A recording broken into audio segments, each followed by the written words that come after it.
here on West Nile TV channel 0073 on Zuku, and from the other platforms where you must be watching us from. It's a great pleasure having you on board, and this is Friday the 26th of January. It is also a day NRM is commemorating the 38 years that is of the struggle, so I think it is definitely a good day where we must be celebrating. It's also Friday, and really the weekend is just around the corner, and that must definitely be an indication that there's a lot of excitement, and really so many things did transpire yesterday, and I know this also must be coming with anxiety and excitement. And for those who have also not made it, definitely it is a day of sadness to them, but really we do not really want to see our learners fail, and also our parents whose children have failed. Definitely I must tell you, they must not be feeling very well, but really we say next time maybe better, the children can actually really go back and maybe also redo the exams, and maybe that could actually be their chance for them to make it. But really for those who made it, we want to congratulate you for that hard work, and really for ensuring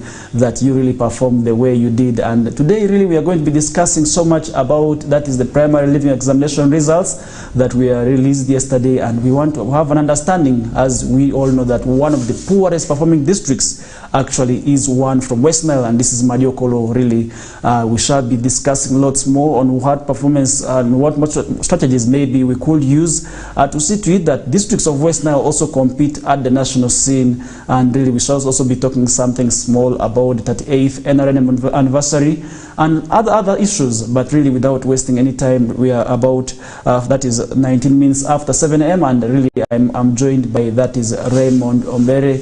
That is the city education officer. I've known him as the district, the DO all this while, but today really it's a great pleasure because he's one person that really, while studying here in Arua, he was that one person really I've known and really knew as the DO, but that was then, and now we are into the city, and definitely it is a great pleasure having you on board. You're most welcome, sir. Thank you very much.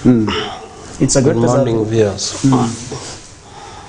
Yes, it's a great pleasure having you once more. And yesterday the PLE results for the country were actually released, and this is by UNEB and handed over to government, and the government actually released them to the learners, and now each and every parent and the learner knows how they performed. And for those, maybe this could be for those who completed their school fees track balances, they must be knowing their results, except those maybe whose accounts may be locked due to issues here and there. But really I want to have an image, because from the results we are seeing a total of that is 6,480, that is 64,862 candidates passed in for that is in four grades. And in 2023 really we are seeing that was between that is 8th November and 9th last year. Out of this really 86,582 passed, that is in division 1, making a total of that's a percentage of that is 11.8 that is 11.8%, and that is 336,507 candidates passed in division 2, and also others in the other grades. So I think really we want to concentrate on the division 1 because we are seeing most of the emphasis put here, and that is why districts are really competing and saying we are passed on these grades, and we are seeing districts performing this way. And so districts actually really got very few first grades, and that is something that must be worrying of this region. And today really we want to paint an image of how the performance in Arua City was, because from the looks of things, the private schools actually did perform better than the government schools, and we are seeing the best school is actually a private school that is from Arua City. And really I want to get the best information that is from the horse's mouth. He will be able to really paint for us how the city performed, and this is Mr. Raymond Ombere, that is the city education officer. You're most welcome, sir. Thank you. I would like to use this opportunity, first of all, to wish everybody out there a happy 38th NRM Liberation Anniversary. You will all recall 38 years ago, the National Resistance Army, under the leadership of Yoweri Kaguta Museveni, captured state power. And today we are commemorating that day, and I would like to congratulate His Excellency the President on this milestone. To like to thank and congratulate all our schools for receiving the 2023 primary leaving examination results. All of you will recall that as a country, we were the only country during the COVID-19 that had the longest period of school shut down for over 2 years. And this was also a record for the first time in the history of the world that a country's education system could be shut down for the whole period of 2 years. So we have been in a period of COVID-19 recovery within our education system. And I want to admit that managing this recovery has not been very easy. In 2022, we had when we reopened after the closure of our education institutions,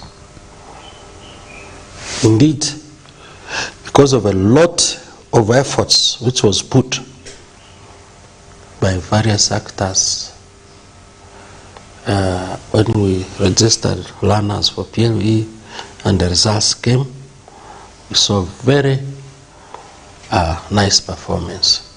And we had expected that the subsequent year will be better, because here we were now a bit settled after the COVID-19. However, what turned out countrywide indicated what we saw yesterday. One, right from the registration of candidates, we witnessed a decline.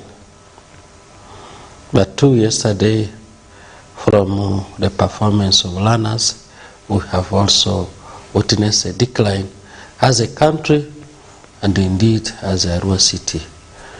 But we still want to congratulate those who have been able to make it in divisions 1, 2, and 3. All this will definitely progress to the next level.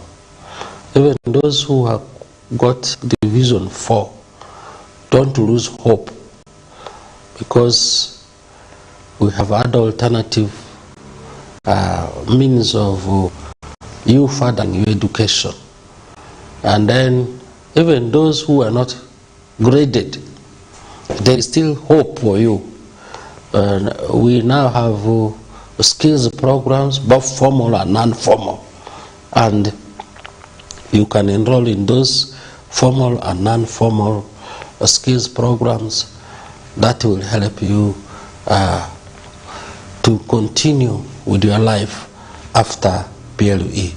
So I would like to congratulate you and thank you very, very sincerely for the effort that you made.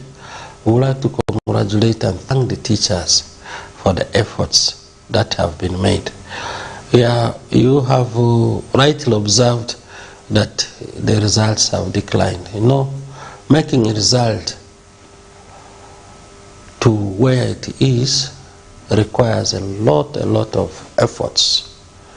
It also required so many ingredients for us to make sure that we attain all the results that we have been, we see in our education systems. Firstly, our schools grapple a lot, and our children, with very many factors. What translates into a result that we are seeing here is during the entire school system, from nursery, P1, P2, P3, P4, P5, P6, did this child learn anything?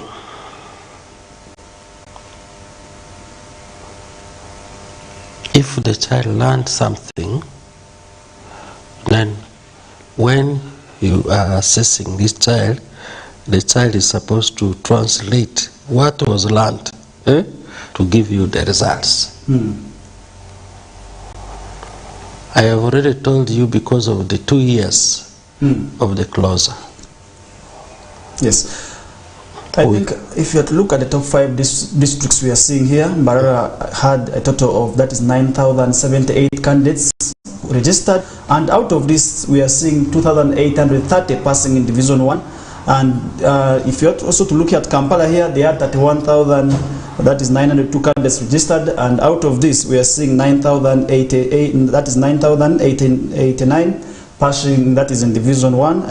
And the third district at the top of the list here is Shema. They had a total of, that is 6,140 candidates, and out of this 1,701 passed in Division 1, making a total of, that is 28%.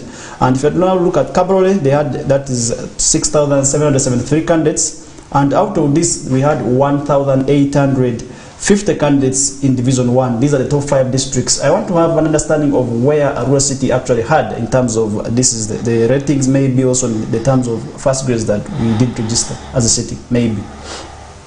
You see, sometimes you journalists rush. You don't give us time to give you the nitty-gritties of what we are required to give to the public. These results were released yesterday. What you are reading is the summary which was able to be provided by the Uganda National Examination Board. And for me, when I sit here, I should also come with my facts. For example, I was being told I should come and discuss general issues in education. These results were released yesterday. Yes. And I must get them. I am at a level of a city education officer. And the person who should be giving you these nitty-gritties at my department is the senior inspector of schools.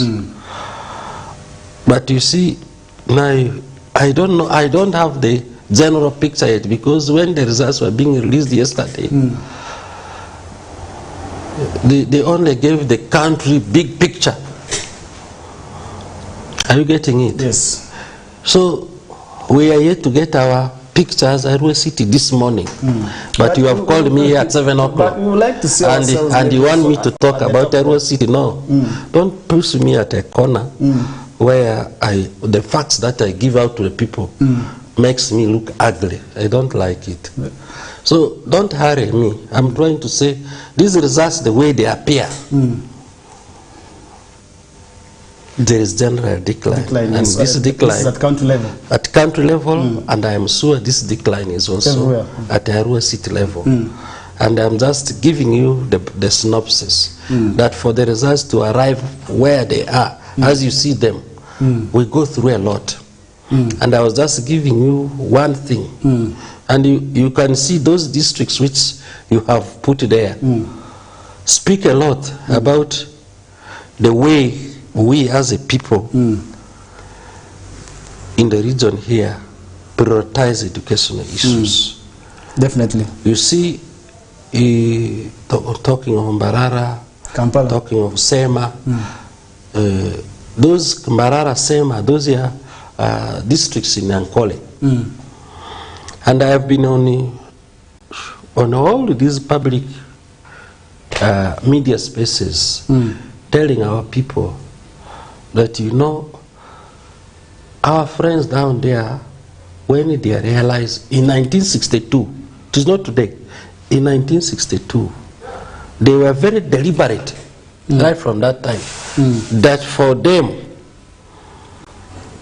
if they are to fit within Uganda and take leadership of our country, Uganda, the only tool at their disposal was to take the education of their children very seriously. And we have been singing this to our people here. For example, I am on record, I say that Idi Amin helped the people of West Nile to capture state power in 1975 using force.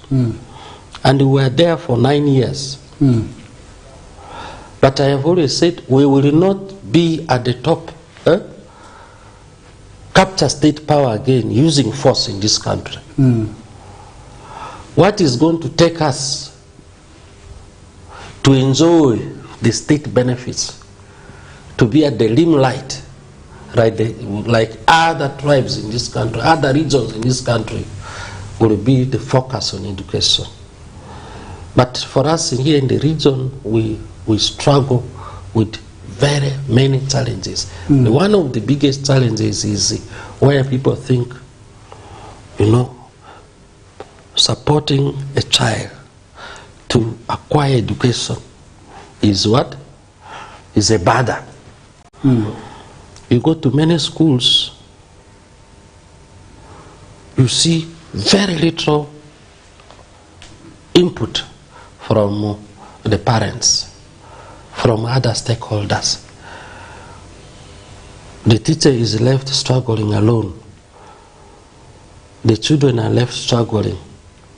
The picture we're looking at here might just be, we want us to look at the picture of the results. But there's a bigger picture, which is so glaring. One yesterday from the release of the results, 80,000 learners were ungraded. 80,000 is not a small number. This is for a whole country. I don't know how many in terms of numbers that percent of Madiokolo 31 is. But if you look at terms of numbers, it speaks a lot about, yes, really, after being in the school system for 7 years, did this child learn anything? At the beginning here, you mentioned something about special needs. Yes. One of our challenges within our education system today is that people think when we talk about special needs, more focus is given to visible disabilities, like those children who have hearing impairment, those children who have visual impairment, those children who have physical disabilities. But there are so many learners who have intellectual disabilities that are left unattended to. And this also affects our results. But that aside, one,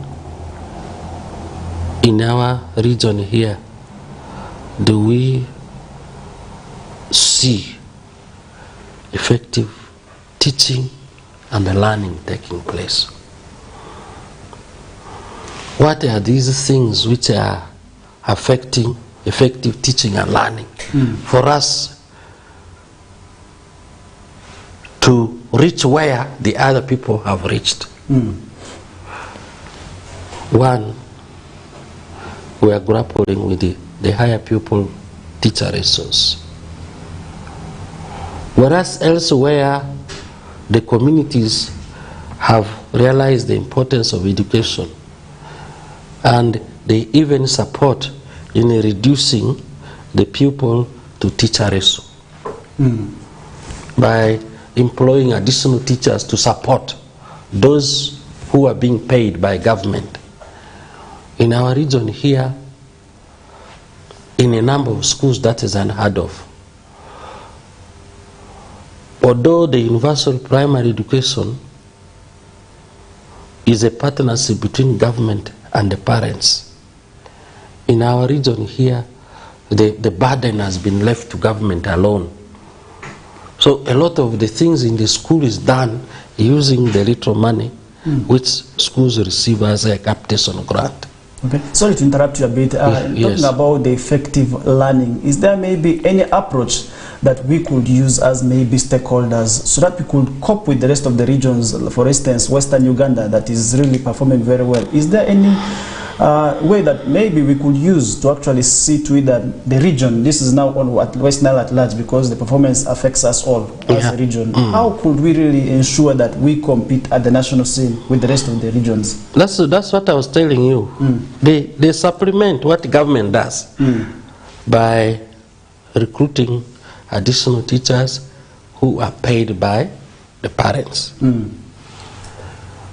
Very many of our schools here are grappling with the very huge pupil to classroom ratios. Huge ones. I think I moved around with some journalists to the city schools, and we saw how big that challenge is. And you know, there's a very huge pupil to classroom ratio, and then a huge pupil to teacher ratio. So when this teacher is actually in the class there,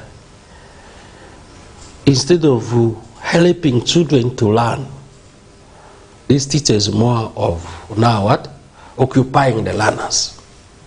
Because the number is big, and the number cannot be handled by one person effectively. And this eats on what? On the final outcome that we expect on a day like this one. So that is one thing. But two, we really need to, both at school level, during our inspection and supervision, we found out that one of our biggest challenges is that these learners are not supported enough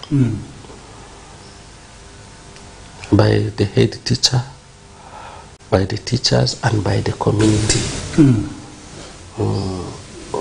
You know, people need constant reminder and encouragement to be where they are. Could that be what is resulting from the attitude, maybe? Yes, that is, the learners and the teachers, yes. Because really, where, for example, this is the job which is giving you livelihood, but your level of concentration on this job, but also the support system from the community. I was in one school yesterday, we were having a meeting,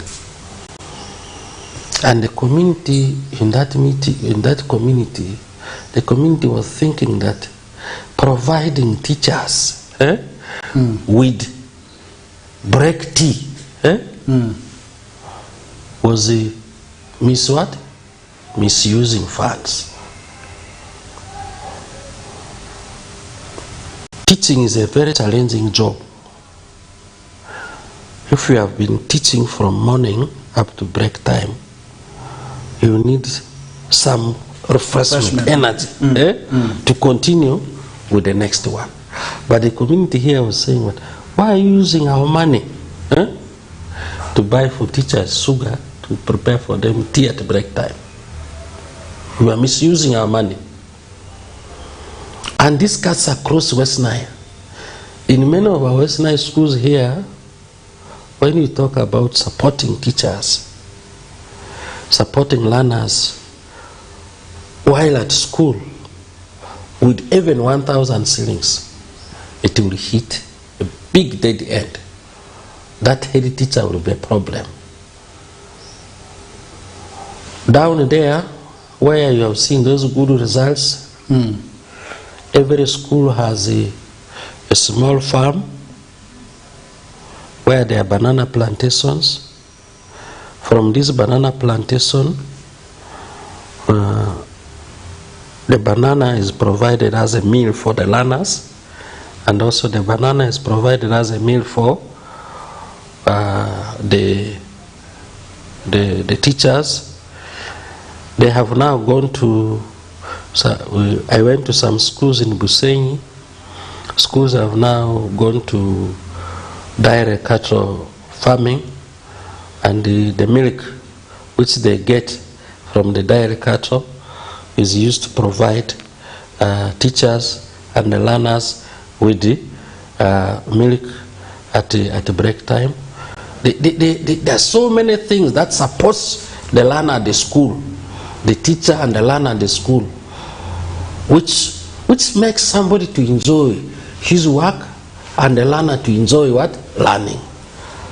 This does not mean that our parents are not doing enough, but I think these results should be a wake-up call for us to make sure that really we deepen our commitment to the education of our children in West Nile region generally. If you had to make one observation towards the result, is that you really realize that the completion rate was more among the girls than the boy child, and you will be able to explain to us why that case is that way. And then we're also seeing boys out competing girls in these results. What can be done maybe to bridge the gap between these two in terms of what is completion rate, and then boys outperforming girls? We have seen this happening each and every time the results are released. Not only with the PL results, we may have a similar scenario in the forthcoming UC results that will be also be released very soon. What can be done to bridge the gap? I think as far as the result is concerned, this boys out competing girls, this was a one-off. For in the previous PL results, the girls have really been also out competing, outsigning boys seriously. But you are from the dropout side of it, you said more what? Girls are completing. More girls are completing. This is, at the primary level, we achieved the gender parity in education. And actually, in our primary school space, countrywide, and in all schools, there are more girls in school than boys. And this has implications also for the future of our girls remaining in the school system. More boys tend to drop out, and this is because, of various factors. One of the factors is our children reach the primary 7 class when they have overgrown. And for the boy, when he reaches a certain age, many things come on his head and wants to try very many other things if he's not looked after very well. And I tend to think, if we look at our rural city scenario, majority of the boys, the people you see driving the tricycle are boys, and they are primary school dropouts. These ones you see who are selling eggs, illegal petrol on the roadside and what have you, they are also boys who dropped out of the school system.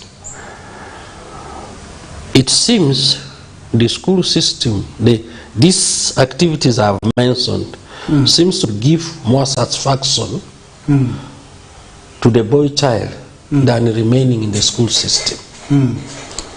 And this explains why they quickly drop out we're of also school. Government putting more emphasis on the girl child education than the boy child education. Could this really not be also impacting on what we're seeing? that has always had an impact, and that is why the emphasis now is on really looking at both of them equally. Where we came from, the girl child was so much disadvantaged, and the campaigns really worked to bring them where they are now. And what we now need to do is to begin to balance the boat so that we have both the boys and the girls at the same level. So that requires a lot of efforts, and for us as a rural city, we are beginning to look at how do we help this child, this boy or this girl who is outgrowing the primary education cycle to quickly complete his or her studies, and then is subjected to assessment to enable him to progress, to find his exact level. We're trying to take advantage of the abridged curriculum to make sure that we provide opportunities for accelerated learning for these children who are beginning to get disinterested in remaining in school and more interested in outside school activities, to acquire the basic skills and competences that they need to survive in the world of work after their education. So that's what we are working on, but the disparity is very big. The other day I was doing a very simple analysis. Net enrollment and the gross enrollment. When we talk about net enrollment of learners within our school system, we are talking about children, primary, children between the age of 6 and 12 who are in our school system. For example, as Arua City, by end of last year, 2023, we had a total primary school enrollment of about 98,000 learners. And I was telling you, when you hear of 80,000 failing, you can see how big that is. And we found out that of this number, about 20,000 were outside the primary school age bracket. And that's a big challenge for us as Arua City and for our education system within the city. And maybe where does this put these young children, maybe these learners, in the next education system? Because really somebody would be struggling. I do understand that they also really have an impact on today's education system. How it's going to affect them? You know, like these ones who are outside the primary education age, the likelihood of them not completing the primary cycle is higher. So these are likely to increase the dropout percentages, because if they are not handled very well at that age, outside the primary age cycle is from 13, 14, 15, 16, 17 above. A child of 17 years is supposed to be in senior 5. But it's not uncommon to find such a child maybe still in primary 5, primary 6, and is struggling with the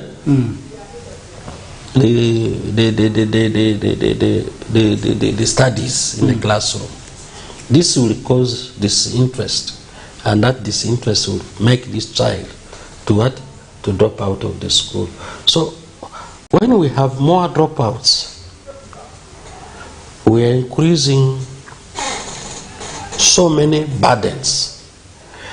A child who has dropped out of school without adequately being prepared with the skills, the attitudes, the values for survival on his or her own, can easily be a prey to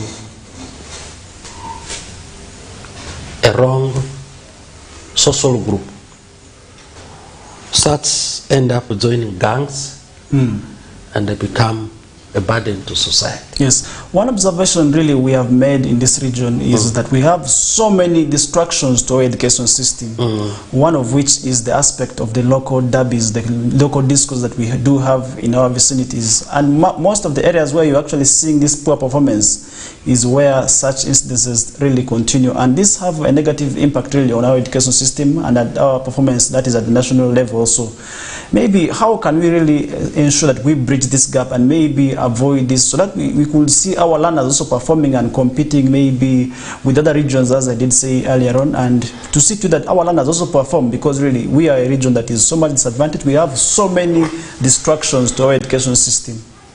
This is because of sometimes also our rural setting.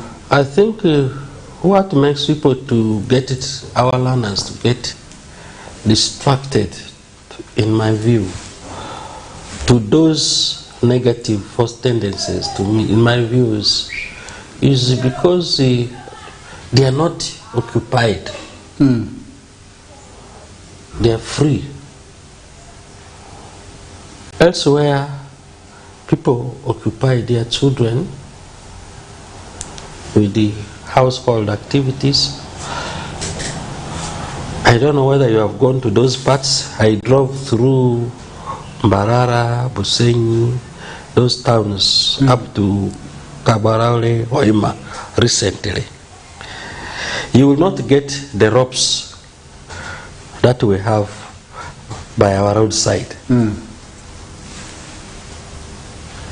in those areas, because the young children are occupied either in the gardens helping the parents under the plantations, and for us here they are just left at large.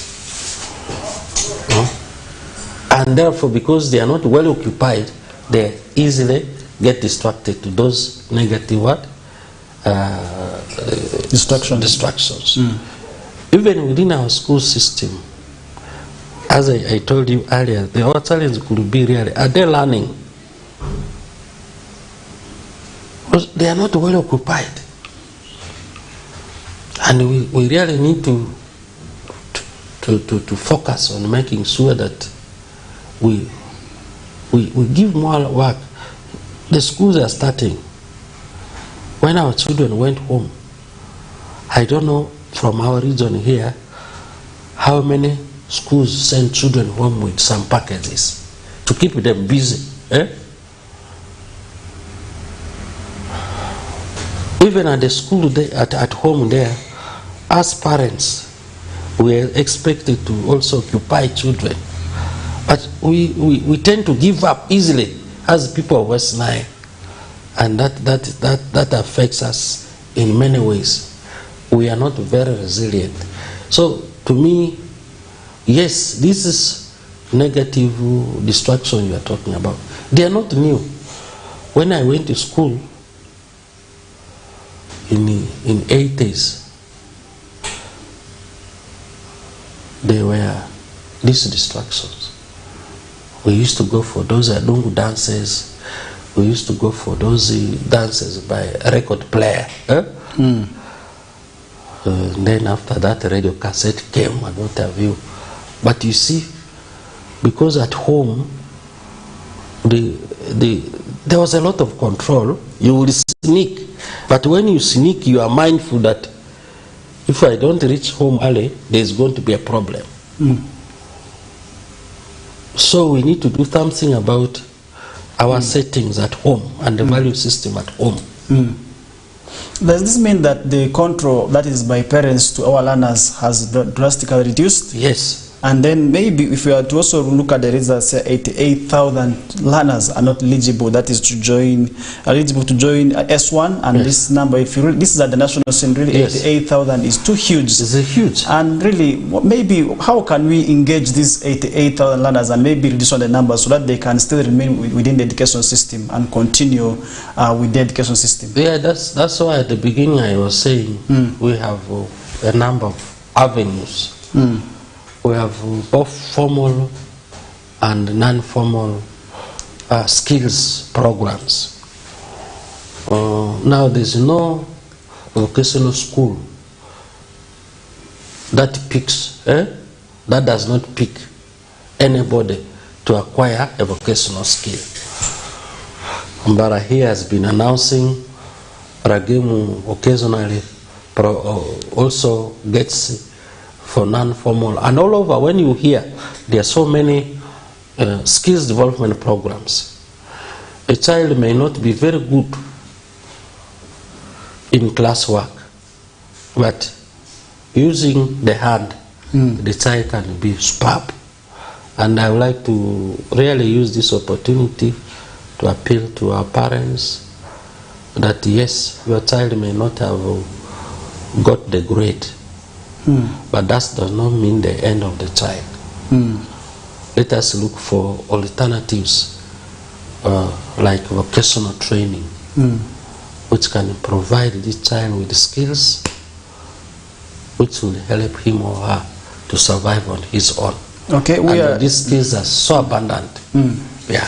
And we are just remaining with 3 minutes to wind up with the discussion, and really I want to thank whoever is watching us right now. I do have Twaha Wachawasemi, is streaming us all the way from, that is at Ariware in DRC. We also have Oiro, that is Mosesco, streaming us live from Paida. And just like the two, I also want to thank whoever is watching us. And in case you really have any question to Mr. Raymond, and you can really put them forward, and maybe he will be able to answer within the remaining minutes. And really maybe how can we now ensure that we work together to ensure and we bring down the poor performance and rather increase on the performance of the region. I want us to look at the regional level, because once your results come out, we do not know whether it is you who did it alone, whether it is stakeholders. Results are usually for community, they are communal, but once you're sitting for the exams, you usually say it is you sitting for the exams alone, and it is your parents that pay for the fees alone. But once the results come out, each and everybody wants to know how you perform.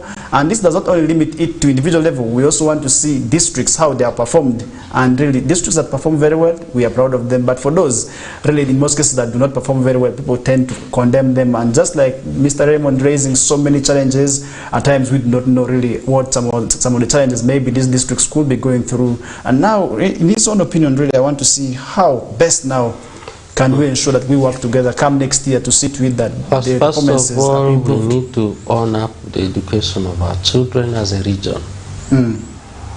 Two, we need to go away from thinking that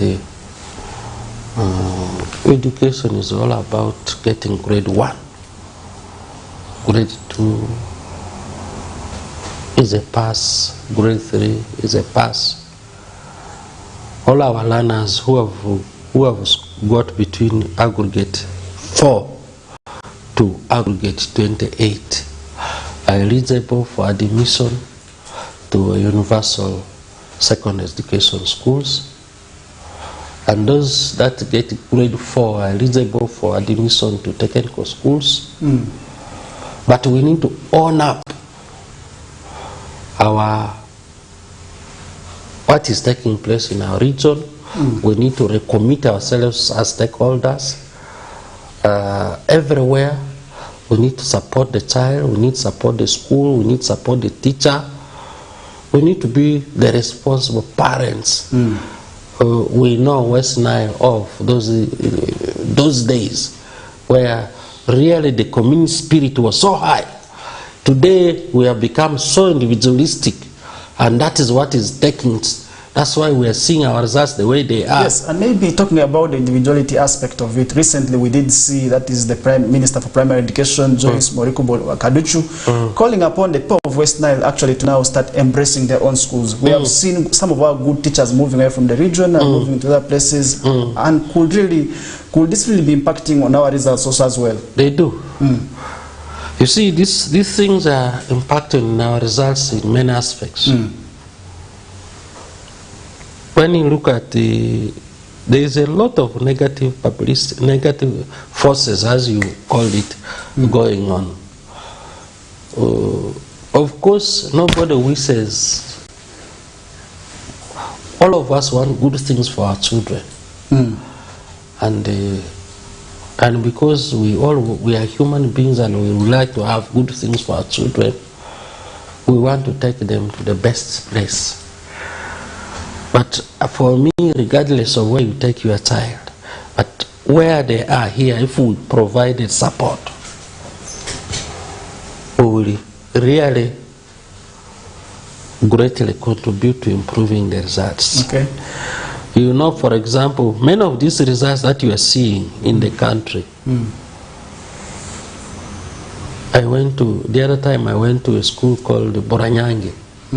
Boranyangi was a very big primary school in Buseni.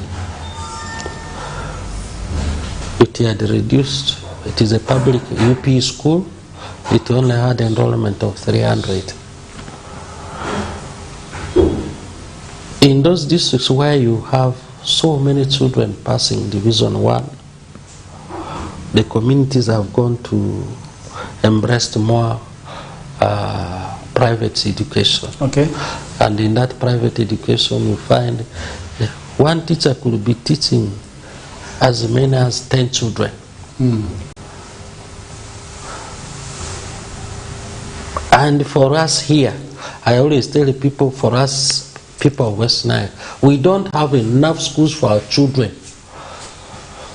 That's why if you look at Arua City, in the public schools, the average, the school with the lowest enrollment in Arua City has an enrollment of about 800.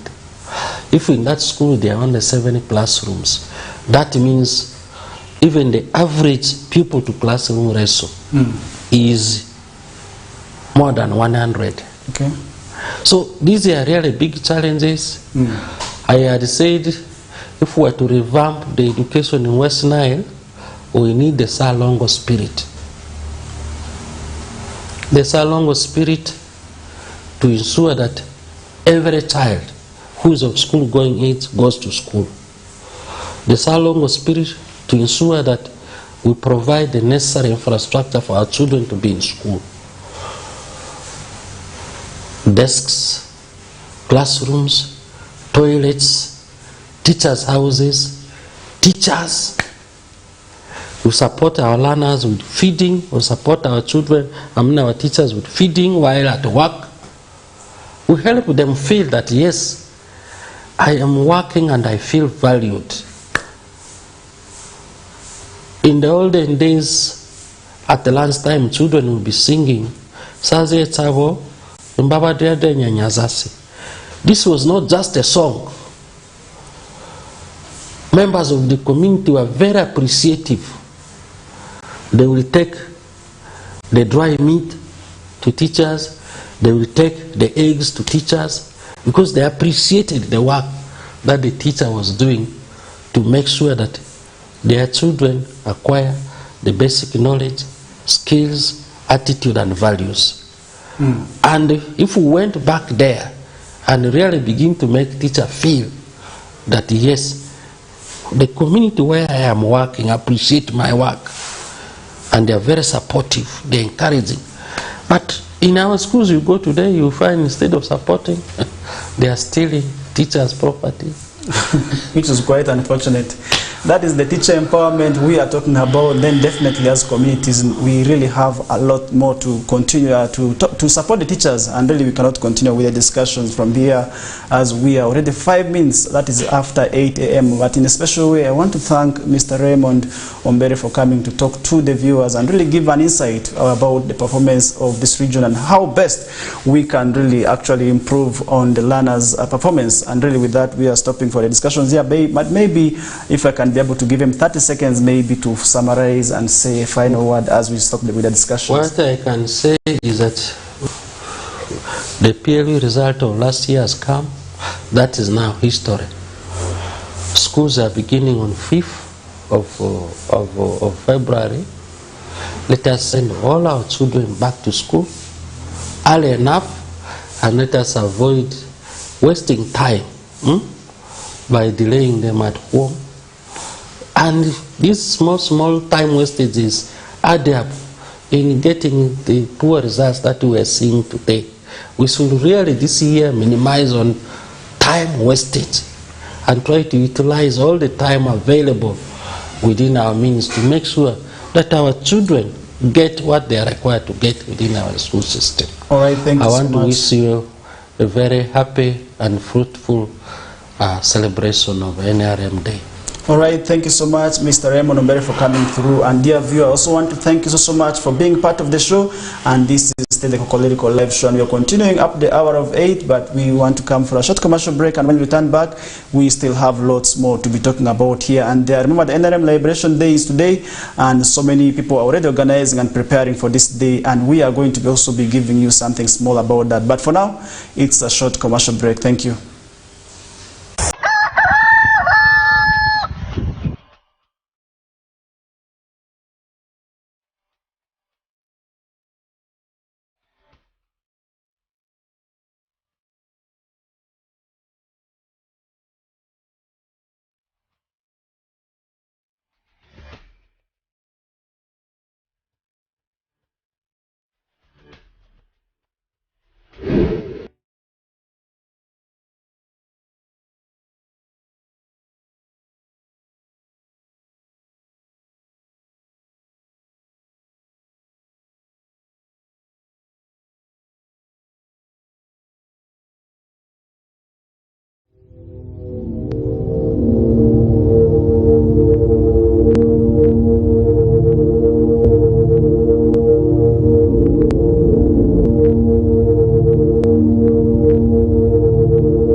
West Nile TV, lighting up the region.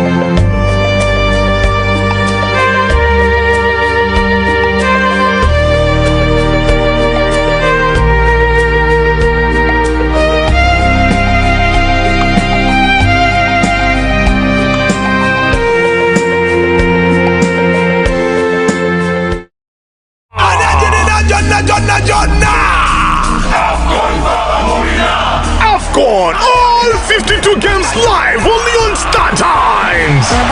StarTimes brings you Africa's biggest football tournament, AFCON 2023 live in English and Luganda commentary. Starting January 13th, don't miss Mo Salah, Sadio Mane or Nana. Lead the hunt for gold as they take center stage. Renew your StarTimes subscription today and enjoy all 52 matches in HD live on Sports Premium and Sanyuka Prime. StarTimes, the official broadcaster of AFCON 2023. This message is powered by Techno, the official sponsor of AFCON 2023.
West Nile TV, lighting up the region.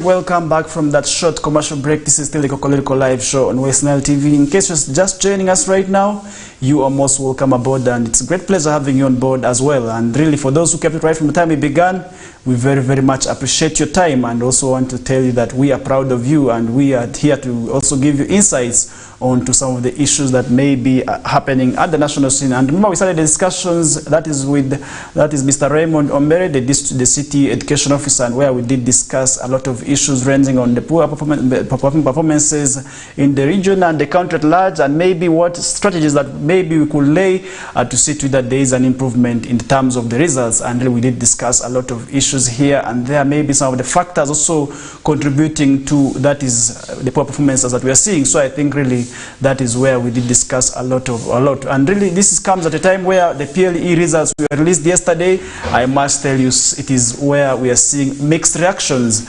For those who have really excelled, we are seeing those who have excelled. We want to say we are proud of you, we congratulate you. And for those who have not also passed, we say there's still lots of time that you can still do anything, and we want to tell you that there's lots more that you could do to see to it that you perform very well next time, because the performance that we are saying is happening right now, the performance that you are saying and you want to give up for is definitely not the right thing. But you cannot actually go back to and resit, and if you can't resit, you can still embrace the other various learning institutions, for instance those technical schools, and you actually make a life out of it. So really, if you join the technical schools, that does not guarantee you as a failure. You can actually be that successful person, and you can really still do a lot more when it comes to ensuring that you excel in these exams. So I think I want to call upon each and everybody who has received the results. We must receive the results and know that it's passed. The CEO was actually here. That's the City Education Officer. I'm calling him CEO, but I must tell you, he was actually here, and he said, for those who have received the results, it's not yet the end of life. You can actually still continue with the education sector, and that is where I want to bring upon our Chucky Peace, one of our journalists, and we are still discussing a lot of issues where we did discuss the PLE, and now we want to discuss that is the 38th NRM liberation, which is actually today, happening on Friday 26th of January every year, and this day is celebrated actually to really also honor that is the NRM government that is in power today, and we have seen them maintaining for all these years. So that means this is not an easy thing, because they started from small, just from a force of about 27 people, and now we are seeing the UPDF force increasing very, very huge, and really doing a lot when it comes to providing security. And really we are not seeing wars, we are not seeing things. I want to bring upon Peace Ochaki now. Really, if you have to make a comparison, that is for this NRM government and the rest of the governments, and you really, because we have only seen one government, I must say, but the books have said a lot about the previous governments and then about this government. What do you really make about the NRM 38 years anniversary? Maybe what strength do you see, and then where is the weakness, in your own opinion? Good morning, Farish, Majid, and all the viewers of Kokoliriko. It's again a pleasure to appear on set. Today is a Friday. Today is a Friday. It's the last day of the week, and probably the last day of the Kokoliriko show for this week.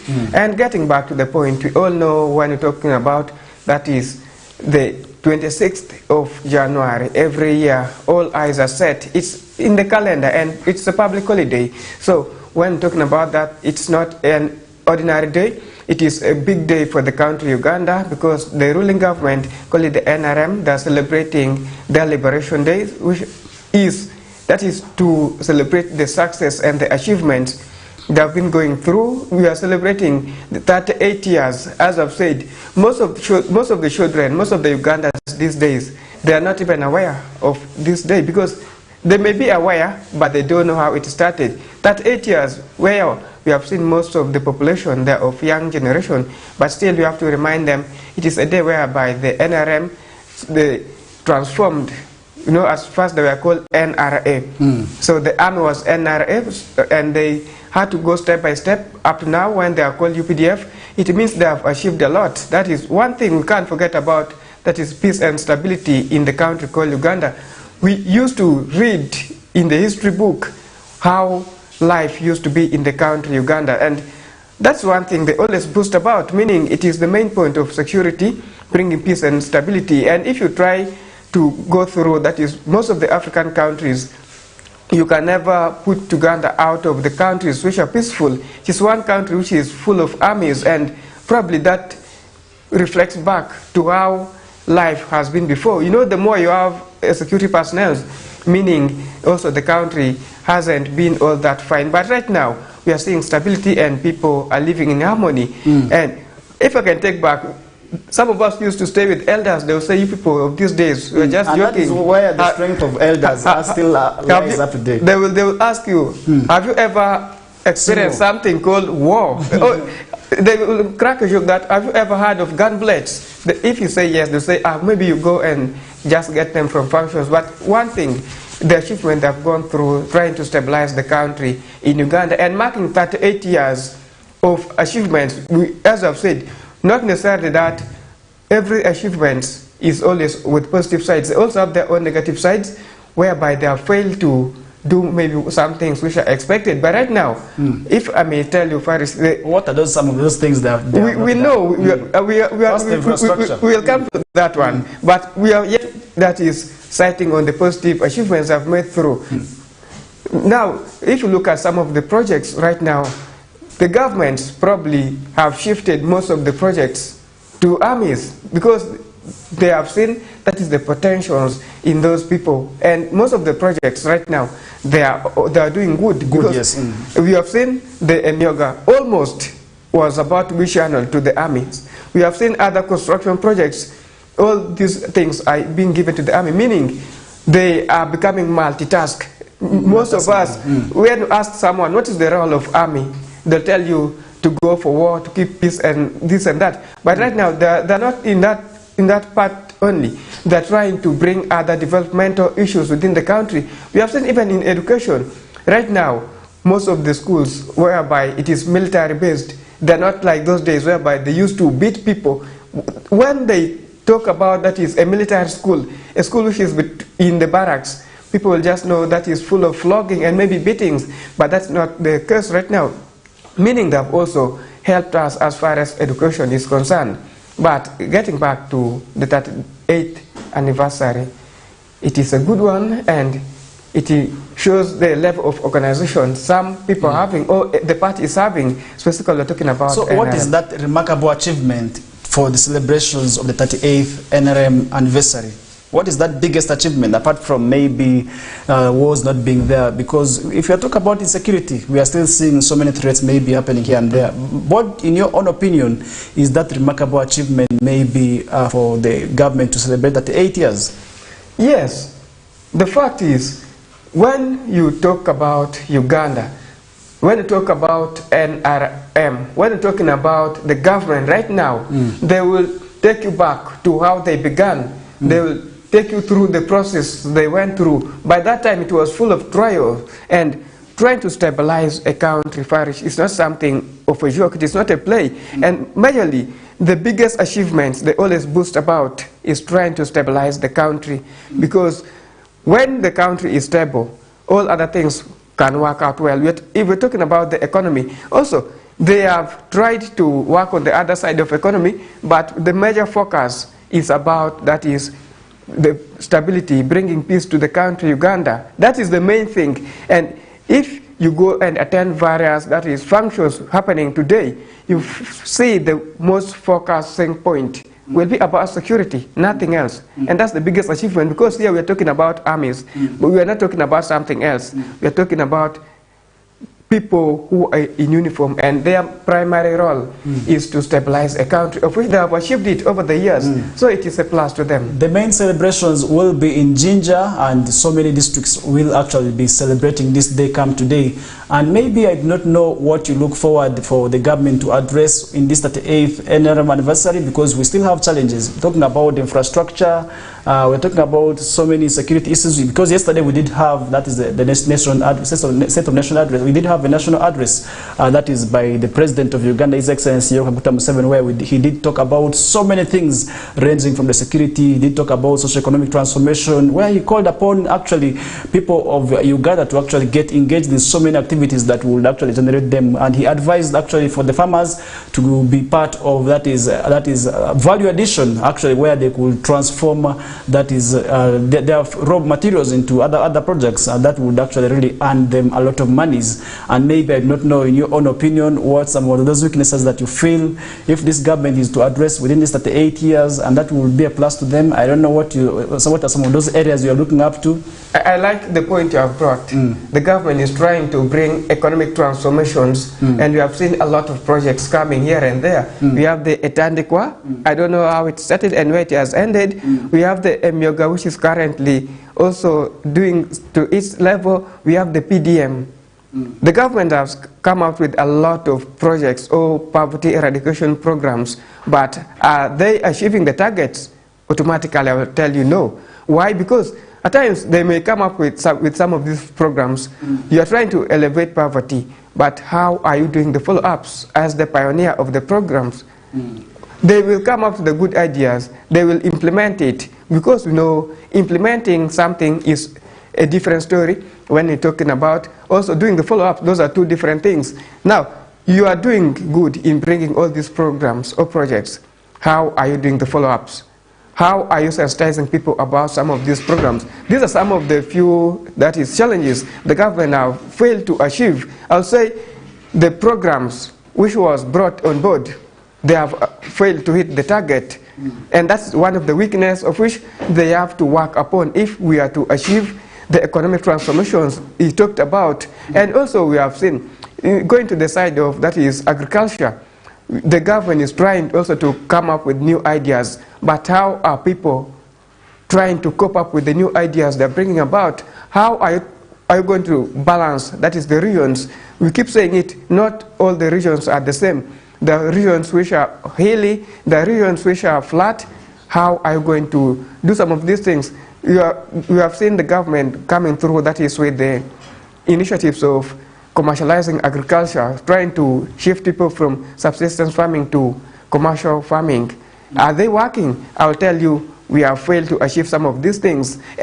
Maybe to some extent, when you're talking about agriculture, I would say the government have come up to fight against poverty through bringing some of the short-term crops. We have seen cassava, which can now take less than a year, and that is a good policy of fighting poverty within the country. But generally, when you're talking about commercialization of agriculture, I still don't think they have achieved it to the maximum. It is still below my expectations, and that is one thing which the government needs to think about. But majorly, it is how do you do the follow-ups? How do you engage people down in the villages or at the local levels? If they are to get more sensitization on these people, and if they are to get more engagement with these people down, trust me, those things will work out. But right now, I don't think some of these projects, that's why we are still with down. The socio-economic transformation which the president is advocating for, and he's still talking about when it comes to wanting to see people move out of poverty. And really, he actually said something that amazed me and said Uganda will soon be a superpower. And this actually to him is by one of the delegates from Russia who told him it's only the superpowers that can actually organize NAM. I don't know where that statement rates our security. I don't know how it is. I don't know how that statement actually puts and paints an image of how we stand in terms of security, because really we are looking at threats. Recently we did have a threat of a terror attack, and we are seeing so many people still misusing guns, and now we are talking about wanting to be very soon of being a superpower. Where do you see the statement, and what do you make of it? It is possible. It is very possible. When you're talking about misuse of guns, these are things which are within people. They are within the community. But you have seen also the government trying to come up. The law is there, but that law alone cannot do anything. And that's why you have been saying they are trying to come down to people to sensitize them about the misuse of guns, about that is volunteering to give back the guns. That is disarmament of people, not by force, but it is out of will. They come and sensitize people. In case you have guns, bring them back. And that is where we are going to see that Uganda becoming one of the superpowers. Now, it is very possible, Farid. I've told you, right now, Uganda is one of the stable countries in Africa, though those small attacks are coming. And why are they coming? Because we are at a border point. We are bordered by countries which are not stable. And they always say, once two elephants are fighting, even the grasses down will have to suffer. We are suffering because it's not our own making. If you look at those people, the rebel attacks, they're coming from outside. Some are coming from Congo, others are based in Rwanda, others are based in South Sudan, but we don't know where they are. Are they Ugandans? Are they Congolese? Are they from this? That is one thing we are not sure of. And if, with the time, the government can come up with some initiatives of maybe working on the border, Uganda will become one of the superpowers. Because right now, we have the AU, the African Union, the Amazon. if you look at those population, Uganda is having thousands of armies, and that shows us clearly that we can also export, that is machineries, meaning, in fact, we are even superpowers of our own, only that we have not yet utilized all of them. Uganda have the potentials to become one of the superpowers, considering the technologies they're going through. At first, they used to go for war with these, how should I call them, with the analog guns. But right now, if you look at the equipments for war, Uganda is trying to purchase, and that is the process which shows that a country is progressing from one step to another. So, what does it mean, okay, what does it qualify as one to be a superpower? When you have those equipments, and you have seen Uganda is having the capability of purchasing some of the guns. So there's a high possibility of Uganda becoming one of the superpower, though a mini superpower, but at least, yeah, a mini superpower, we can become one. I like the statement of being, maybe a mini statement, because we all know maybe how it takes and what it takes to be described as a superpower. And really, the president did say a lot of issues ranging from security, where he also talked about how Uganda is trying to guard the borders and working towards ensuring that the country is safe, and really want to commend them for the good job done. 38 years really without war is something that we must really appreciate, because while growing up, you listen to the stories of the parents, because me, in my entire life, I've never seen war, but I've heard stories, at least from the parents, from the books, of how difficult life has always been, and life was, maybe in terms of in the areas where they were in the camps, maybe in Uganda, in DRC, where life was not well. And we are seeing that is today we are seeing so many of these also people coming to Uganda and as refugees, and that is why we must accord them the necessary support, because we never know, maybe at one time we could actually return back, but that is something we shall never pray for, and that is something we'll never want to see, because we are enjoying the peace, and the peace where we are seeing people are sleeping in the houses, and that is where some people are also being said to be misusing the peace instead of being engaged into the productive activities. Recently I was actually in Maracha for one of the engagements. This was to sensitize these people on PDM, and really where this issue actually came out. People are not fighting, because despite government putting on several of these interventions to see to it that people actually get engaged into that is socio-economic drive. And really, where do you think is the weakness, and how could government actually ensure that they achieve this mandate of wanting to transform the lives of the citizens? Thank you. I stated it at first. I said the government is coming with initiatives. The government is coming with a lot of eradication programs. But are people really implementing it? That is the thing.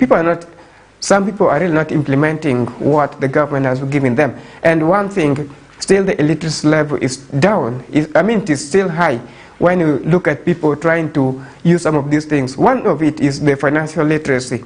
How are people putting the money into proper use?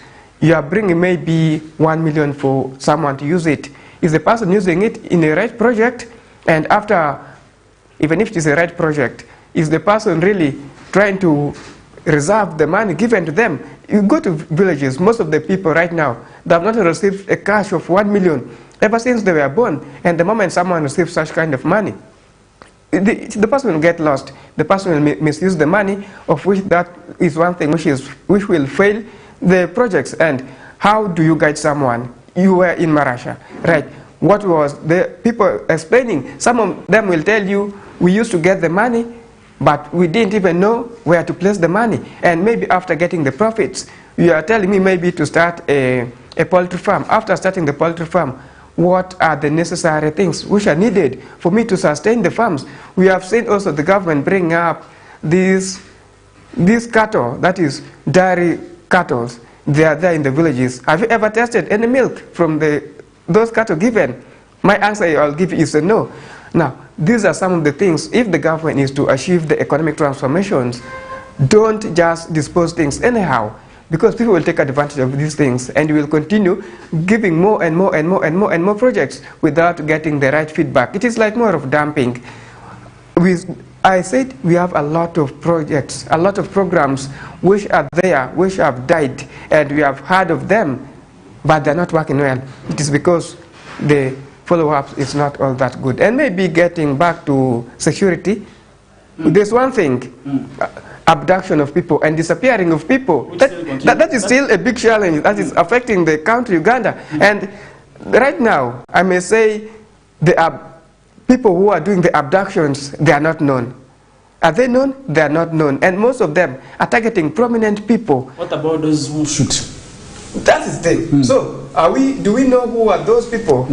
We don't know them. And right now, investigations are still going on. So what will be your recommendation to the government upon celebrating this at 8 years? That is one of the issues. And I know the president will talk about it. And for him, he's confident to always tell you those are just minor things. But of which they are very important to people. We have seen people turning these things into politics. You saw of recent, that is some of the Muslim clerics. They were abducted to unknown destinations. What was it? People from the Muslim sides were now coming to blame the government that maybe you're leaning on the other side.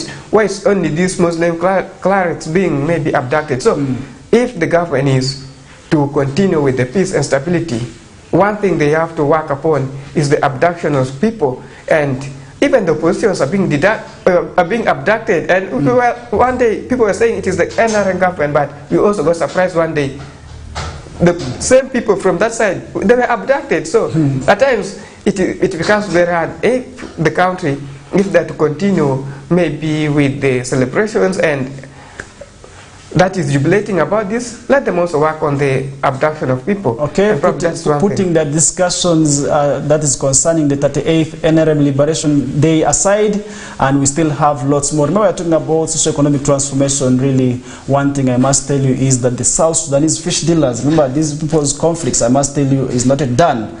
That is from fights among themselves, and now we are seeing fights that is between them because really government has stopped some of their vehicles that is having now plates for South Sudanese into entering the country. This is the vehicles that are carrying the fish, and now what government is telling them is that maybe for those vehicles they can come and stop at the border points, and what they can do is change and transfer this fish that is on the vehicles to another vehicle, which to this people is quite expensive. And yesterday we did have an interaction with them, and they say this is actually very, very much impacting on their lives. It is making them count on losses, and they are threatening to pull away from the market now of overall city, and they are saying they can actually now start engaging in the alternatives, DRC, which is the biggest consumer of this fish, and they can now start transferring this fish directly to there because they are facing a lot of challenges really. And if you look at the fish, really, the women with whom we were able to interact with, they actually came out clear to confess that they are facing a big challenge, and really with this fish that is really not being allowed to enter into the country. And where does this really put the traders at? The question comes, why are they being stopped from entering the country? These are taxes by URA. URA is saying is charging them, I think, 4 million, and that is where we did see the area member of parliament, that is Atima Jackson Lee, demanding for an explanation for where this 4 million comes in. So that is if it is URA, the country is trying also to tax. Can't they just sit down and maybe come to a common agreement that maybe if the 4 million is too much, why can't the two governments of Uganda and South Sudan sit down and come into a common agreement? It has come again at a wrong time where we are seeing the East African integration. It is yet at a takeoff stage whereby they're trying to harmonize things. And if you're seeing Uganda and South Sudan beginning to disagree among themselves at this critical point, it is something so disturbing. And you know, if a country or if a place is to grow, one of the pillars is business, because business is one factor which can unite people.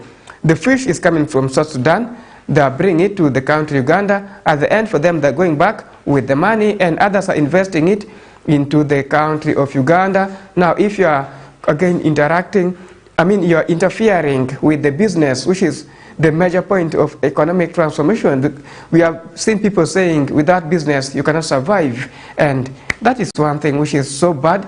But also, if the South Sudan or the Sudanese are to pull away from Ugandan market right now, we have seen in Arua main market, the fish business is mostly dominated by the South Sudanese market vendors. It is mostly the South Sudanese who are doing fish business within Arua here, though a bit of it is being done by the Ugandans. So if they're to pull away, what impact is it going to bring to people of West Nile and Uganda at large? Because I must say, the people or the owners, the guys who are right now heading the market, they're getting a lot from these people as far as taxes are concerned. And internationally, when someone is from other part of the country, there are some benefits that you gain from them. So it becomes so bad, but all in all, let them work upon this, and trust me, if the two governments of Uganda and South Sudan are to sit down, they can harmonize some of these things, coming with the number plate. It is from South Sudan, right? But we are all East African community. And they're planning to, in fact, we are now one country. It is more of a saying, it is like for America, whereby you find this is maybe provinces. So East Africa has become more of one country, but within the country there are some provinces. So let them sit down, let them harmonize. But I don't know what is happening with East Africa. We have been saying most of the countries within, that is within the East African community, wrangles are coming, others are closing borders, others are giving, that is, restrictions about crossing border. So I've totally failed to understand why some of these things are happening, but stopping the South Sudanese from coming to Uganda, it will impact on the economy of the country negatively, and also it will affect them as being the South Sudanese, and that thing alone will not only affect the business, we may also see, that is, the relationships or the friendships between Uganda and South Sudan. Yes. Going off. Okay, thank you, Peace Ochaki, really, for that discussion. Therefore, being that elaborate, really, we're also putting that discussion aside. We still have lots more. This is the morning updates on Western Television, and this show comes each and every Mondays to Fridays. Today's the last edition, I must tell you, and really we are summarizing on the days. And yesterday also we did see the leaders of Lango asking government, that is, to take over our Cecilia Ogwal's projects. And remember, this nation, we are still mourning the death of her, and now they're saying so many of these government projects need to become and supported, be supported. Really, I don't know what to make of that, and maybe how they could actually support and ensure that their projects are taken up. Because in most cases, we see some of the leaders, once they die, their projects also die after them. What do you think of it? Thank you. We all know, if I can reflect back to my commerce way back when I was still at high school, they tell you a sole business is for one person, and they will say once the business owner dies, the business dies too. So it becomes very hard, and trust me, government can never work on all the projects that you started. You may find there's a lot of unfinished business, and what are the priorities? Was he investing in education? Were they health? What was he investing in? And government also have their own priorities. They will first consider, maybe out of the 5 projects, what can we help? What can we put money in? If it is maybe education, if it was maybe starting up a health center that is of public interest and that will be serving the general population. But also, you know, some people, you may find out she has started, that is a construction project, personal housing, and people will also come out and say, government, please come and complete this house. And is it in the priority list of the government? Automatically, no. We are seeing some of these things happening, and if the government is to come and help, it will also be good, because he was one of the people who understands, who knows what parliament is all about. When talking about Cecilia Ogwal, that is a big name in the country, and she has stayed for also very many years. At least if the government can come and do something for her, as give back to the community, it will be something good. But I will say, let them go for the priority list. Let them consider the most important project to be completed, while these other ones may be completed by the family members and other people, not all of them. You know, being a Friday, we are entering into a weekend, and weekends usually come with a lot more experiences, and I must tell you, we have lots more. And for you, the Lulu community, definitely there's something that is coming up for you. And the South Sudanese also, they have something really coming up, and we also have the NRM Liberation Day. The celebrations are actually beginning today, and this is where we are saying weekends are really weekends, and these are days of happiness, and the celebrations are actually starting today, and they will be able to continue like this up to Sunday. I don't know where you would be spending your weekend, because we do have so many events really coming up. We do have the Lulu community of Arua having an engagement. We do have the South Sudanese also living in West Nile, really also having some cultural gala, and all this are within this weekend. Where are you going to spend your weekend as we summarize the show? Thank you, Parish. Even my mind is divided. Today is 26th. NRM is having their Liberation Day. Alur Cultural Gala is starting today. And tomorrow, as I've said, the South Sudanese, they're having their Cultural Gala. So, the South Sudanese, I like what they said, when they were trying to interact, they said they came to Uganda sometimes back. Arua City was given as a city when they were here. So if the Arua City is to celebrate achievements, they celebrate together. If they are to fight, that is to bring back development, they are together. No, meaning us and the South Sudanese, we are one people. And also the Alur Cultural Gala, I'm an Alur. So where should I go? It is something which is now yet disturbing my mind, but all in all, I may try to balance things up. Okay. I first go somewhere, I also represent myself to the South Sudanese that people, we are still together. Let's also celebrate. Within 1 or 2 hours, I also disappear. I go to the other side. So it is something good, but we are still following up on these events, and we shall still really want to see what happens, and then what maybe the leaders have said here and there, and want to see how they will transpire. And really, I don't know what you want to say finally, because we are really running out of time. We do just have some few minutes as we have to pave way. That is for the Lubarati News team to come through. I've seen Mukulia Lawrence smartly dressed, and the rest of the team is actually here, ready to give you what is happening in the world of Eolaza. But really, before we do that, I don't know what you want to say finally, because really we are running out of time. Thank you. Liberation Day is today. It's our government. Let's leave politics aside. Let's leave political differences aside. Let's celebrate it as a country. But no, where people are having positive celebrations, there are others who are also having the other thoughts. They feel like disorganizing people. We are here talking about peace and stability. My only message is, if you know you cannot go and celebrate with some people, just take it easy. You stay home, you relax. Otherwise, you may try to destabilize, but at the end you find yourself behind the bars. My major message is, let's continue with the peace. Let's not disorganize others. Let them celebrate. If you don't want to be part of that, don't go and disorganize. Just be somewhere. And getting back, we have culture.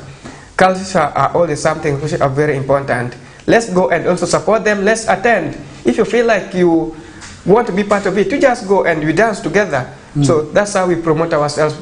Culture is always the first thing. Weekend is here. Let's enjoy the weekend responsibly. And we know Mondays are already on the other way coming. And we are ending up the month probably. So let's try to do some of the positive things and leave the negative things aside. Thank you. All right, that is Peace Ochaki. He is one of the journalists with us here on West Nile Television. He is also the Lembangea news anchor. And for those of you who really know Alur, he will be also bouncing back. That is at midday to be giving you what is happening in the world of Lembangea. And really with that, we want to come to a close of today's discussions and really want to thank whoever kept it right from the time we began. For those of you who shared your comments, we really very much appreciate them. And really, we are coming to the closer of today's discussion, and we also close the week, and we shall be able to also bounce back. That is on Monday. And today really I've been Farish Majid together with Peace Ochaki, and we really appreciate you and whoever also was part of the show right from the time we began, because at the first hour we did have, that is Raymond Ombere, the city education officer, where we did discuss a lot about the education system in West Nile and maybe how we can really support it in one way or the other. But for now, really, we want to thank you so much and say, from us to you, it's a goodbye. Thank you so much.